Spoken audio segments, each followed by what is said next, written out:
بسم اللہ الرحمن الرحیم. شروع اللہ کا نام لے کر جو بڑا مہربان نہایت رحم والا ہے. الرحمن علم القرآن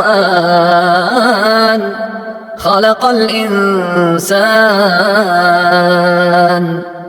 علمہ البیان. وہ جو نہایت مہربان ہے اسی نے قرآن کی تعلیم فرمائی، اسی نے انسان کو پیدا کیا، اسی نے اس کو بولنا سکھایا.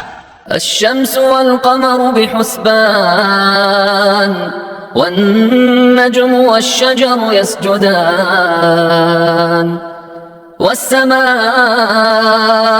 رفعها ووضع الميزان ألا تطغوا في الميزان وأقيموا الوزن بالقسط ولا تخسروا الميزان.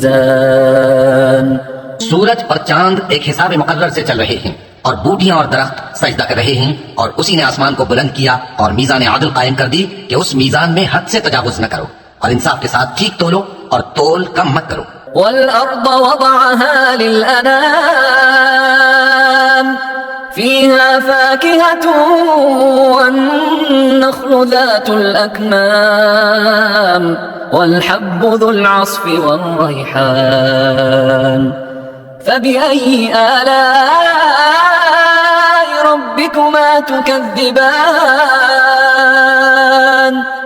اور اسی نے خلقت کے لیے زمین بچھائی، اس میں میوے اور کھجور کے درخت ہیں جن کے خوشوں پر اختلاف ہوتی ہیں، اور اناج جس کے ساتھ گھس ہوتا ہے، اور خوشبودار پھول. تو اے گروہ جن و انس، تم اپنے پروردگار کی کون کون سی نعمت کو جھٹلاؤ گے؟ خلق الإنسان من صلصال كالفخار وخلق الجان من مارج من نار فبأي آلاء ربكما تكذبان.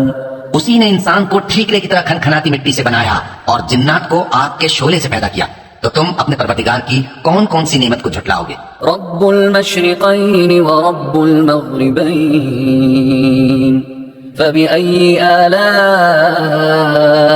ربكما تكذبان.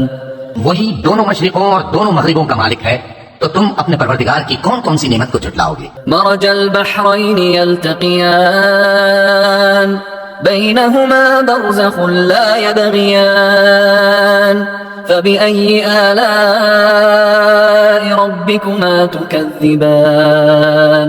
اسی نے دو دریا رواں کیے جو آپس میں ملتے ہیں، مگر دونوں میں ایک آڑ ہے کہ اس سے تجاوز نہیں کر سکتے. تو تم اپنے پروردگار کی کون کون سی نعمت کو جھٹلاؤ گے؟